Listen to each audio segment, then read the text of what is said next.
মানুষ কতটা ধড়িবাজ, কতটা বদমায়েশ এবং নির্লজ্জ বেহায়া হলে এই ধরনের কথা বলতে পারে, তার একটা প্রমাণ আপনাদের আজকে আমি দেখাবো। আগে শুনুন এই ডক্টর জাবেদের কথা শুনুন। আপনি সর্বশক্তিমান, সর্বত্র উপস্থিত। তাহলে গাজায়ও তো আপনি ছিলেন। আপনি দেখছিলেন শিশুদের কিভাবে টুকরো টুকরো করা হচ্ছে, আপনি দেখছিলেন। আর তারপরও চান আমি আপনার উপাসনা করব? আচ্ছা, তাহলে তার কথা হলো যে আল্লাহকে সে অস্বীকার করে শুধু এই কারণে যে আল্লাহ তাআলা গাজার নিরীহ শিশুদেরকে রক্ষা করছেন না। তিনি চেয়ে চেয়ে দেখছেন, সঙ্গে সঙ্গে অ্যাকশান কেন নিচ্ছেন না। তিনি যদি থেকেও থাকেন আল্লাহ, সে আল্লাহকে ইনি বিশ্বাস করেন না, সে আল্লাহকে মানেন না। অথচ তিনি একবারও প্রশ্ন করছেন না যে সরাসরি যারা গাজার শিশুদেরকে মারছে তারা অপরাধী, সেটা বলছে না। অথচ আমি যদি এখন তাকে কষে দুটো থাপ্পড় লাগাই, সে কিন্তু আমাকে সরাসরি দোষ দিবে, সৃষ্টিকর্তাকে তখন আর সে দোষ দেবে না। তার গালে যদি দুটো কষে থাপ্পড় এখন আমি লাগিয়ে দিই বাঁ হাতের, তাহলে সে এখন আমাকে ধরবে যে তুমি মেরেছো, তুমি দোষী। আল্লাহকে ধরবে না, সৃষ্টিকর্তাকে ধরবে না।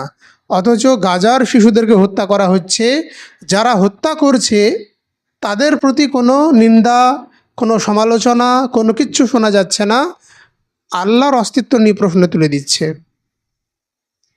তাহলে কত বড় নির্লজ্জ বেহায়া এরা, তাহলে চিন্তা করুন। আল্লাহ তাআলা মানুষকে পৃথিবীতে পাঠিয়েছেন একটা নির্দিষ্ট সময়ের জন্য, লিয়াবলুয়াকুম আইয়ুকুম আহসানু আমালা, এটা পরীক্ষা করার জন্য যে তোমাদের মধ্যে আমলের দিক দিয়ে সর্বোত্তম কে। সূরা নাহলের মধ্যে আল্লাহ তাআলা বলেন 61 নম্বর আয়াত, যে জালিম অত্যাচারীকে যদি আল্লাহ সঙ্গে সঙ্গে শাস্তি দিতেন তাহলে পৃথিবীতে কোনো প্রাণী অবশিষ্ট থাকতো না, সবাই মারা যেত। কিন্তু আল্লাহ তাআলা তাদের নির্দিষ্ট একটা সময় পর্যন্ত অবকাশ দিয়েছেন। আপনি বলেন যে ধর্ষক ধর্ষণ করে আল্লাহর অনুমতিতেই হয়। আল্লাহ তো সব কিছু দেখেন, তিনি চাইলে সব কিছু করতে পারেন। তাহলে ধর্ষককে তিনি কেন বাধা দেন না? চোরকে তিনি কেন বাধা দেন না?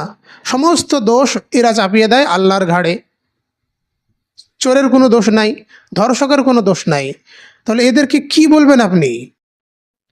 তাহলে আল্লাহর কি উচিত ছিল যে ধর্ষক যখন ধর্ষণ করতে যাবে তাকে পাথর বানিয়ে দেওয়া, চোর যখন চুরি করতে যাবে তার হাত অবশ করে দেওয়া, খুনি যখন খুন করতে যাবে তখন তাকে প্যারালাইজড করে দেওয়া? এসব যদি আল্লাহ তাআলা করতেন তাহলে মানুষের ফ্রি উইল, স্বাধীন ইচ্ছা শক্তি কোথায় যেত? মানুষকে আল্লাহ রাব্বুল আলামিন এই ভালো এবং খারাপ করার ইচ্ছা শক্তি দিয়েছেন। যে খারাপ করবে তাকে না আল্লাহ রাব্বুল আলামিন শাস্তি দেবেন, আর যিনি ভালো করবেন, ভালো কাজ করবেন, তাকে আল্লাহ রাব্বুল আলামিন পুরস্কৃত করবেন, জান্নাত দেবেন। এটা যদি আল্লাহ রাব্বুল আলামিন না করতেন তাহলে তিনি পৃথিবী বা কেন সৃষ্টি করলেন, মানুষকে পৃথিবীতেই বা কেন পাঠালেন? অনেক প্রশ্ন আসতে পারে যে আল্লাহ আমাদেরকে বিপদ আপদ কেন দেয়। তাহলে তো আপনারই আল্লাহ হওয়া উচিত ছিল। আল্লাহকে আপনি এই প্রশ্নও করতে পারেন যে আমরা জান্নাতেই থাকতাম, জান্নাত থেকে পৃথিবীতে পাঠানো কি দরকার ছিল? তাহলে আপনি আল্লাহ নাকি? আল্লাহ রাব্বুল আলামিন পৃথিবীকে তিনি যেমন খুশি তেমন করে চালাবেন, আপনার বুঝে আসুক বা না আসুক। কিন্তু আপনি যে প্রশ্নগুলো আপনি করছেন এগুলো একেবারেই ছেলে মানুষই। আল্লাহকে অস্বীকার করার এই ধরনের প্রশ্নের কোনো মানে হয় না।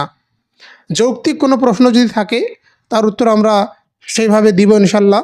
কিন্তু এই যে প্রশ্নগুলো জাবেদ আক্তারের মতন একজন বিজ্ঞ প্রাজ্ঞ সো কল্ড মানুষ বলে, তো এদের মতন এরকম ছেলে মানুষই প্রশ্ন, এগুলো সত্যিই হাস্যকর।